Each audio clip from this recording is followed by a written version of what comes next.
Olá, eu sou Paulo Denardi do canal Sabedoria e Conhecimento. Bem-vindo, muito obrigado por estar comigo neste canal. Se você gosta do meu conteúdo, por favor então inscreva-se no canal, compartilhe essa mensagem com outros e deixe o seu like. Bem, hoje eu começo com uma grande verdade que pode transformar o rumo da sua vida. Eu falarei sobre o gerenciamento de seus pensamentos. Gerenciar seus pensamentos é uma responsabilidade exclusiva sua. Ninguém pode fazer isso por você. Bem, e pensando nesse tema, no conteúdo dessa mensagem, coloquei um tema para essa mensagem. Ou seja, você é o guardião da sua mente. Você é o guardião da sua mente. Repita isso, deixe isso gravado na tua mente, para que você jamais venha se esquecer que o guardião dos seus pensamentos, da sua mente, é você e ninguém mais então fará algo no seu lugar. Ninguém mais pode fazer isso por você a não ser você mesmo. Pensamentos ou pensamento não é algo que vem apenas uma vez, tem ali um pensamento, não. O pensamento é algo que você pode e deve escolher, deve cultivar e também dirigir os pensamentos. Ou seja, você é o motorista da sua mente. O apóstolo Paulo, quando escreveu a Filipenses 4, verso 8, ele também falou exatamente isso para nós e ensinou lá os filipenses. E ele diz que devemos pensar em tudo que é verdadeiro, em tudo que é honesto, em tudo que é justo, puro, amável, de boa fama e aquilo que tem virtude, que tem louvor. Se tiver e for tudo isso, então é nisso que devemos pensar. Ou seja, não devemos e nem podemos deixar a mente à solta, à revelia. É preciso liderar e liderar a nossa mente, os nossos pensamentos com intenção. Não é nada por acaso. E eu até separei um exemplo pensando nessa necessidade de intenção. Bem, um pássaro voando, e ele pode voar sobre a sua cabeça, mas deixar que ele faça ninho, isso é sua escolha, é opção sua. Só você pode ou não pode deixar o pássaro sentar na tua cabeça. Claro, isso é uma metáfora, né? Mas é uma verdade. Da mesma forma, maus pensamentos podem até passar por você, mas permitir que eles fiquem e dominem a sua mente é uma decisão sua e isso trará consequências. Se os pensamentos bons, consequências boas. Se ruim, claro, consequências ruins. E também, um outro exemplo. Você não pode impedir a chuva, mas pode escolher e optar em abrir o guarda-chuva. A mente é como um campo. O que você planta, isso vai crescer e isso vai trazer fruto.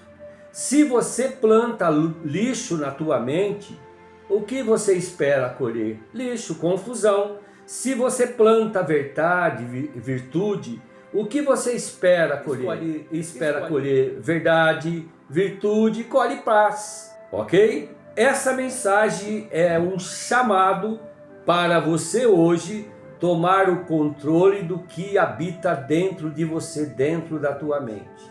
Porque quem governa os pensamentos, governa a vida. Quem governa os pensamentos, governa a vida.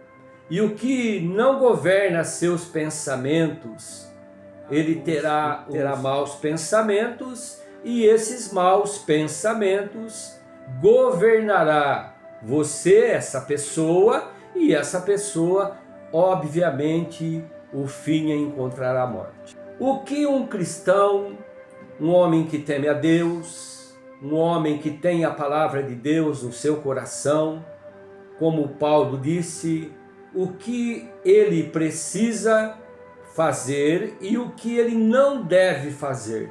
Vamos dar uma observada nisso. Portanto, verdadeiro, fala de uma pessoa verídica, uma pessoa autêntica, genuína.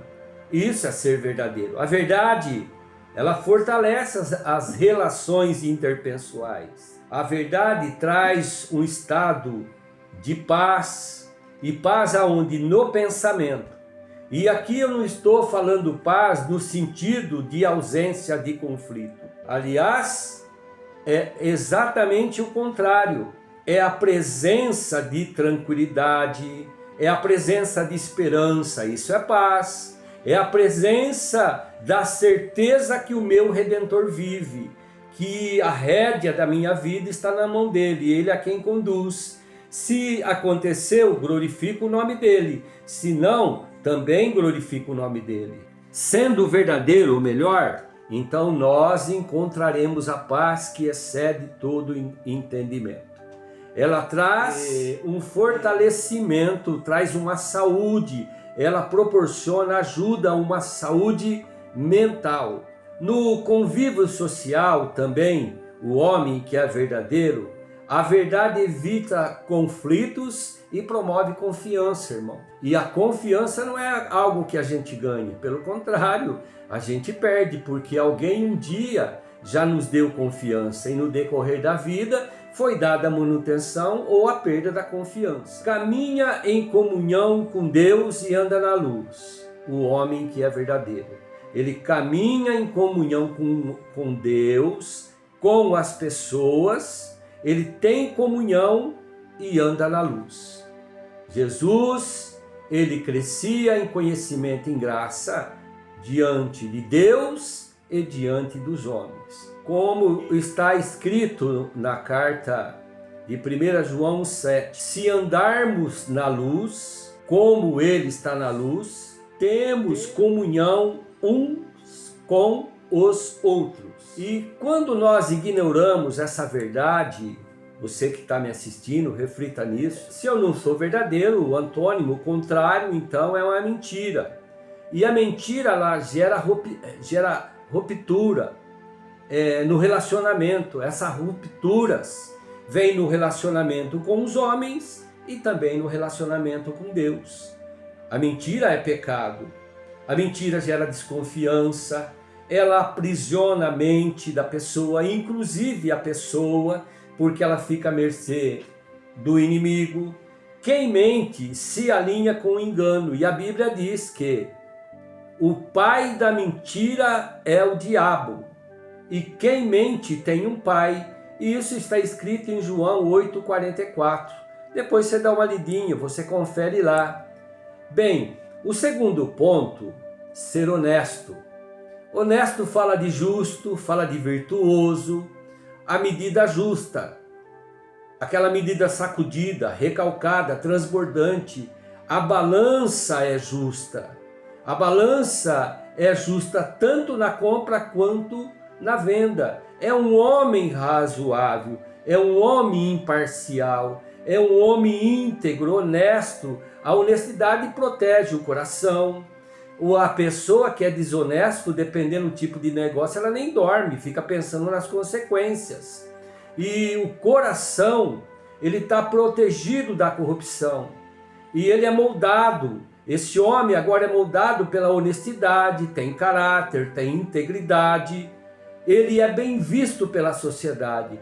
E olha o que diz 12:22 de Provérbio. Provérbio afirma: os lábios mentirosos são abomináveis ao Senhor, mas o que agem fielmente são o seu prazer. O homem que age fielmente, Deus tem prazer nessa pessoa. Pessoa honesta, não sei se você já pensou nisso, mas ele desfruta do respeito coletivo e da paz interior. A maior prisão que o homem pode ter é estar preso no conflito interior. Havendo conflito, e esse conflito existe de dia e de noite, quando eu durmo, quando eu me acordo, enfim. E ausência de honestidade, a ausência dessa virtude, meus irmãos, a perda da credibilidade.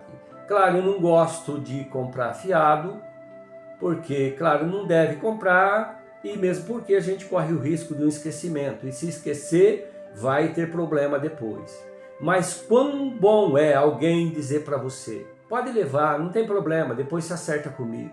Ele te dá um crédito. Isso é gratificante, isso é maravilhoso.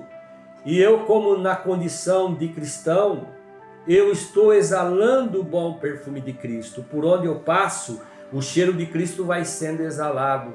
Agora imagina, qual é o cheiro que eu estou exalando quando eu sou desonesto, não sou justo, não tem virtude em mim, não sou razoável? Qual é o cheiro que eu estou exalando? Essa pessoa que não é honesto, ela sempre se preocupa com aquilo que pode vir à tona. Algo que ela fez, algum momento a bomba explode. Ele tem peso de consciência. É uma distância de valores e principalmente ele vai mantendo distâncias de valores eternos. Paulo ainda fala a respeito de ser justo. E o que é ser justo? Justo é o homem imparcial, é o homem exato, a sua balança está ajustada.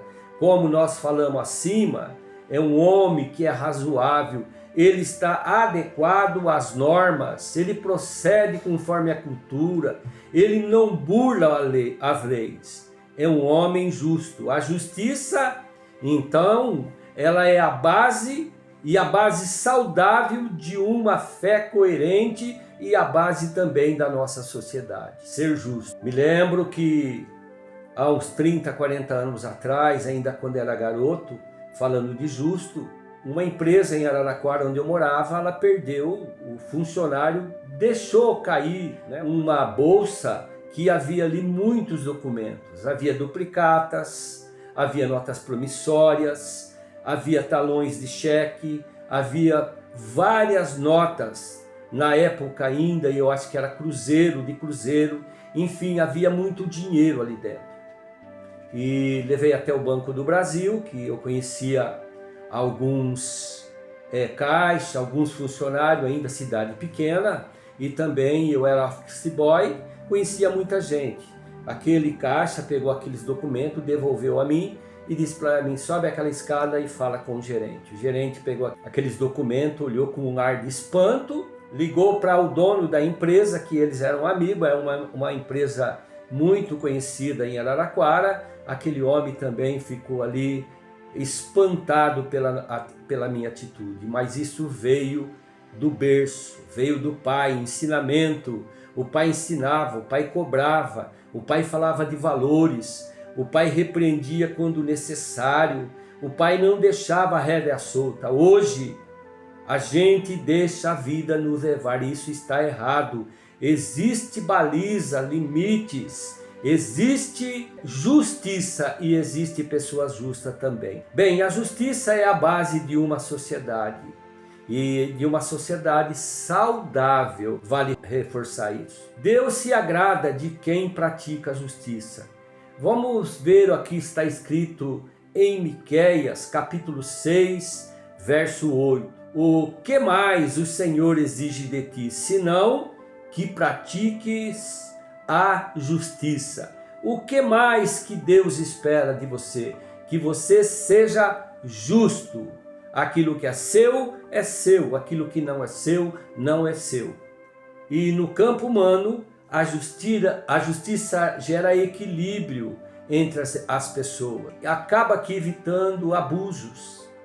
Hoje a gente até brinca que daqui a pouco nós vamos estar vendo a carroça puxando os cavalos. Tudo está sendo invertido.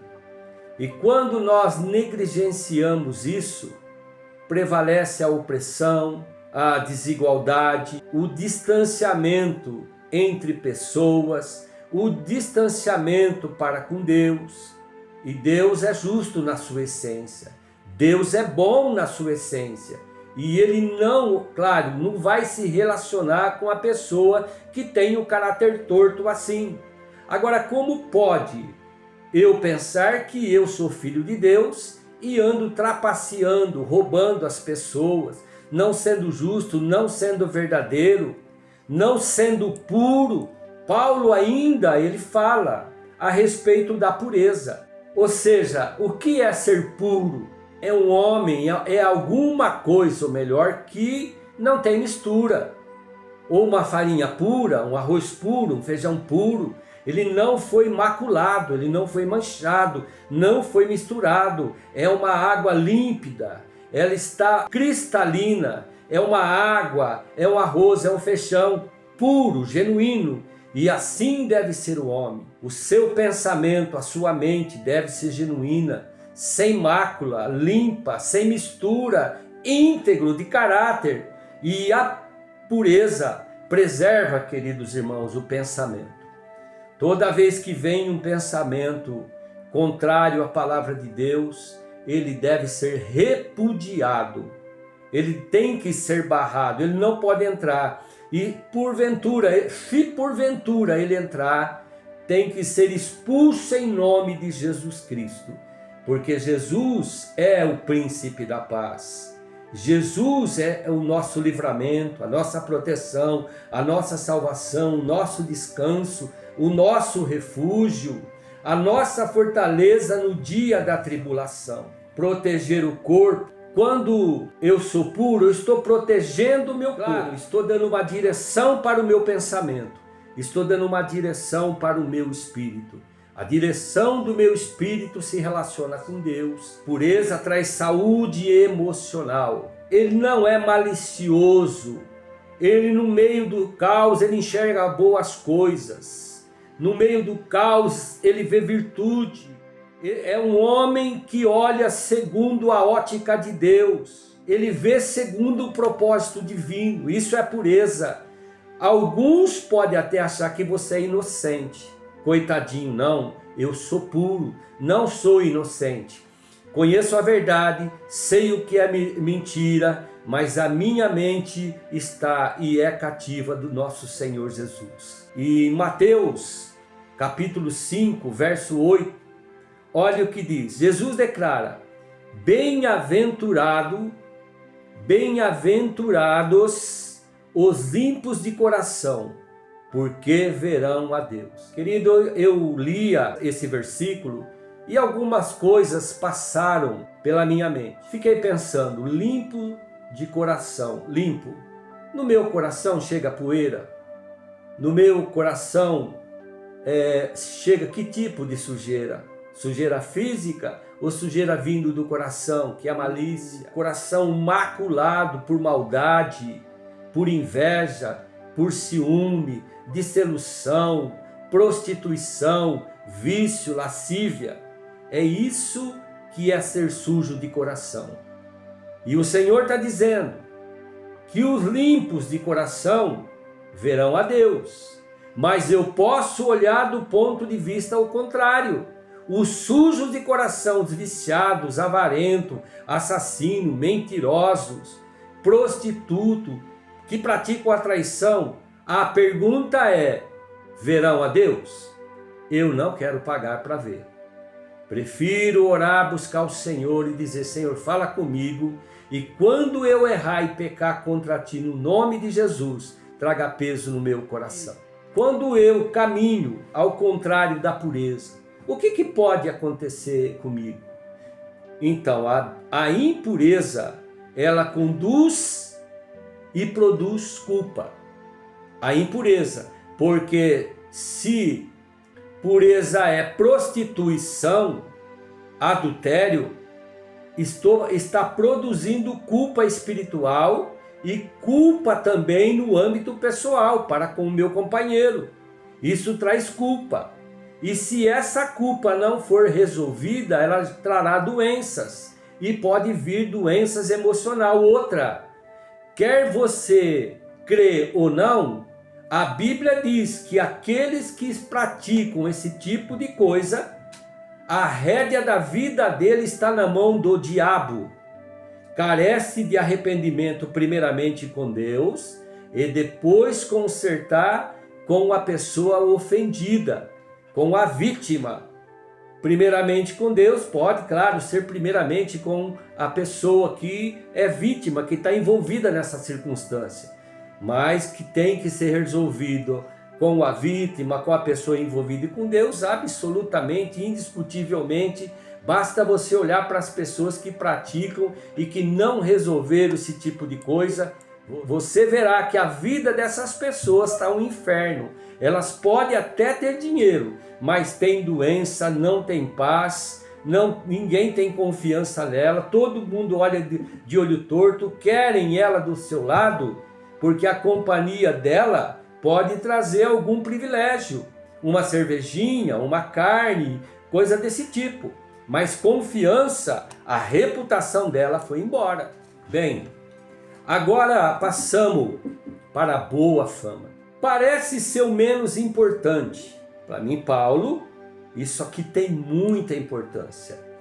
Primeiro, boa fama fala de uma reputação positiva. E essa reputação pode ser na sua casa, com os seus filhos, com os funcionários, com o parceiro comercial, aquele para quem você vende ou de quem você compra, tem uma reputação de um bom pecador, de um bom marido, de um bom pai, de um bom filho, de um bom cliente, de um bom vendedor. A reputação dessa pessoa está correndo e eu zelo pela minha reputação. É um conceito que as pessoas têm a respeito dessa pessoa. Existe uma opinião pública, positiva ou negativa. Será que você não se preocupa com isso? Eu particularmente, eu posso ir ao campo de futebol. Vai ter milhares de pessoas ali, mas ninguém tem uma vírgula a me acusar. Se eu alguma coisa fiz, foi involuntário e não sei até hoje. Absolutamente não fiz e não faço. Porque a reputação, o conceito, a opinião pública, o prestígio social e o reconhecimento, isso não abro mão, de forma nenhuma. A boa fama, ela nasce então das suas atitudes, e não de uma atitude, de atitudes constantes. Me lembro que eu tinha um cliente, e ele fazia questão de pagar ou devolver o troco com aquelas moedinhas que fazia parte. Por exemplo, R$15,12, R$15,01, R$15,05. Ela nunca subtraía esses centavinhos. Ela sempre era fiel no troco. Bem, e quando você e eu procedemos dessa forma, nós estamos então refletindo luz em meio à escuridão. Lembra que Jesus disse: vós sois a luz do mundo. Irmãos, essa luz do mundo que a Bíblia diz, não é para clarear a rua, não é para clarear a estrada, é para gerar luz e luz dos céus. Luz do caráter de Cristo, da mente de Cristo, do amor de Cristo, do sacrifício, da comunhão de Cristo no meio de uma sociedade corrompida. Por isso, aquele homem que eu mencionei, lá de Araraquara, que eu achei aqueles valores, ele ficou espantado, porque eu estava, entre aspas, dentro da minha inocência, gerando luz numa sociedade contaminada. Já não se espera mais essa atitude hoje. São raras, e quando isso acontece, aparece na televisão, nos principais canais, nas emissoras de melhor e maior prestígio no Brasil, passa a ser notícia.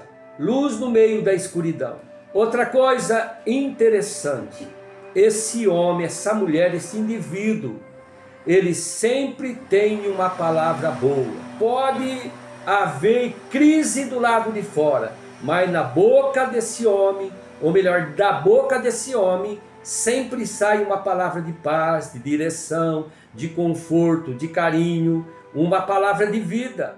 Ele abre portas, dá bom testemunho e principalmente ele honra a fé e a fé em Jesus Cristo.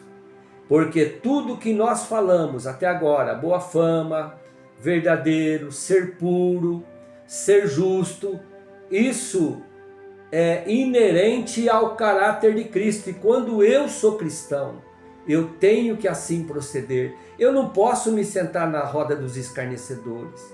Não é conveniente para um cristão sentar na mesa de um bar, tomar ali uma cerveja, tomar. Isso não é próprio do cristianismo. Pode ser próprio de algumas religiões, e algumas religiões até que se dizem cristã, mas isso não é próprio do cristianismo. E a palavra cristão significa um cristão pequeno. Quando eu sou cristão, eu não estou preocupado com o que a sociedade está falando de mim. Sim, estou, mas principalmente se estou no centro da vontade da Bíblia, porque a Bíblia é a palavra de Deus. Para mim não tem outro referencial que não seja a palavra do Senhor. Então essa pessoa, ela abre portas, ela é lembrado pelo seu bom procedimento. Mas tem uma passagem na palavra de Deus, que é uma mulher sunamita, ela disse ao seu marido: vejo que esse homem que passa por nós, e ela está fazendo menção a Eliseu, esse é um santo homem de Deus. Aquela mulher olhou e viu que ali era um homem de Deus. E qual é o perfume que você está exalando? O que as pessoas estão cheirando do seu procedimento? Você é um homem de Deus? Não senta na rosa dos escarnecedores, dá um bom testemunho, tem caráter, ou exala o cheiro das trevas? Provérbio 22:1 afirma: mais vale um bom nome do que muitas riquezas. Tenho orado a Deus e dito: Senhor, o sobrenome Denardi seja abençoado em nome de Jesus. Tenho profetizado, errei muito já na minha vida, mas quando conheci a verdade, tenho falado com o Senhor que eu quero fugir de tudo que tem aparência do mal. A Bíblia fala da boa reputação. E a má reputação? Ou você está passando uma rodinha, aquele cara é um caloteiro, não paga as contas, é um bebum, cheira, é prostituto, bate na esposa, é mal criado, desrespeitoso para com o filho, roubou no emprego. Irmãos, amigo, pode surgir escândalo. A sua palavra, a palavra do homem, a palavra desse homem, eu quero deixar aqui bem firmado no seu pensamento: o homem que não tem boa fama, a sua palavra perde o valor, não tem valor nenhum, ouro de tolo. O exemplo do cristão é enfraquecido diante de Deus e diante dos homens quando eles procedem ao contrário à boa fama. Portanto, então, pense nisso. Meu desejo é que você esteja absorvendo tudo que eu estou falando. A Bíblia, ela fala agora sobre aquilo que tem virtude e louvor, através da boca de Paulo. Filipenses capítulo 7, verso 8. Está lá no início da nossa palavra. O apóstolo, falando aos filipenses, ele também disse o seguinte: queridos filipenses, diz o apóstolo Paulo, vocês devem pensar em tudo que tem virtude. Vocês devem pensar em tudo que é digno. Vocês devem pensar em tudo aquilo que tem louvor. O nosso espírito, quando nós pensamos nisso, o nosso espírito parece ser elevado. Quando eu trabalho disciplinando a minha mente, a minha fé é fortalecida nessa virtude, nesse ser justo, na boa fama, no puro. Eu acabo colocando ali a minha confiança, a minha esperança, e eu estou declarando a Deus: Senhor, a tua palavra é verdadeira, a tua palavra é o martelo que esmiuça a penha. Eu estou com a minha atitude declarando que a palavra do Senhor não passará. Devemos então pensar nisso, que a nossa fé é fortalecida. Na segunda carta que Pedro escreve, capítulo 1, verso 5, ele diz: associai a vossa fé à virtude. Faça uma associação da tua fé com a virtude. Isso produz crescimento espiritual, saúde emocional e frutos que procedem do alto. A falta de virtude e a falta de louvor Instala-se na gente a partir daí o desânimo, irmãos. Um estado de reclamações. Instala em nós um estado de ingratidão, de lamúria. Nós passamos a reclamar de tudo. Nós reclamamos daquilo que temos e reclamamos inclusive daquilo que não temos e principalmente, além de não ter, daquilo nós não precisamos. E quando nós enchemos nossa cabeça com as coisas de Deus, passamos então a ter gratidão. Muito obrigado, Deus, pelo café, pela casa, enfim, por tudo que o Senhor tem me dado. Como disse Davi, que darei eu ao Senhor pelos benefícios que me tem concedido? Está aí um coração grato, cheio de Deus, cheio de esperança, de confiança e de prazer na palavra de Deus. Quero que você curve agora a tua mente, põe o teu coração na presença de Deus. A tua vida, se na tua vida há uma escassez de paz, vamos orar ao Senhor que Ele traga paz na tua mente. Enche a tua mente de tudo que é verdadeiro, isso depende também de você buscar na palavra de Deus, de tudo que é honesto, de tudo que é justo, de tudo que é puro, de tudo aquilo que é amável, tudo que tem boa fama. Se nessas coisas tenha virtude, então seja isso que ocupe a vossa mente. Mas o apóstolo Paulo, ele disse, Filipenses, tudo que vocês ouviram de mim, tudo que vocês viram eu fazer, tudo aquilo que vocês observaram, isso então praticai. Paulo trouxe o ensino daquilo que ele fez, daquilo que ele pregou, daquilo que ele viveu, daquilo que ele sofreu, tudo que ele passou, mas ele diz, veja se na tua mente e se na sua mente está aquilo que é bom e aquilo que é verdadeiro. Deus, quero orar por esse meu amigo, por esse que está me assistindo, me acompanhando no canal Sabedoria e Conhecimento. Pai, a Bíblia diz, e eu creio, que é o Espírito Santo que convence o homem do pecado, da justiça e do juízo. Eu só vou ter convicção se eu sou verdadeiramente um pecador, Senhor, porque o Espírito me convence a mim. Ele convence que eu preciso de Cristo, que preciso entregar minha vida ao Senhor e fazer de Jesus Cristo o meu único e suficiente Salvador. Meu Deus, nessa mente que tem conflito, falta de paz, esse homem, essa mulher que pode estar no momento de vício, de prostituição, de adultério, que está laçado pelo laço do inimigo, sua mente, Pai, já não sabe discernir aquilo que vem do céu e aquilo que é do diabo. Meu Deus, entra nesse caminho, quebra esse grilhão, quebra essa fortaleza, quebra essa resistência, vira esse cativeiro, meu Deus. Traga liberdade. Um dia eu me encontrei contigo, Senhor. Minha vida nunca mais foi a mesma. E ela entrou num processo de mudança. Ontem era de um jeito, hoje é melhor e amanhã será melhor. E vai, como diz a tua palavra, como o romper da aurora, que até se torne um dia perfeito.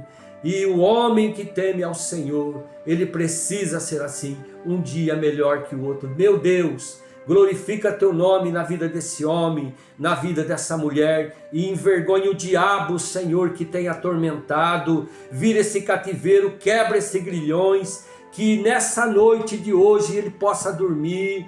Meu Deus, que ele levante amanhã, olha para a noite e admirado ele diz, poxa, dormi a noite inteira assim, porque o Senhor esteja ao teu lado. Davi escreveu, Salmo 28, eu deito e logo pego no sono, porque eu sei que o Senhor é comigo.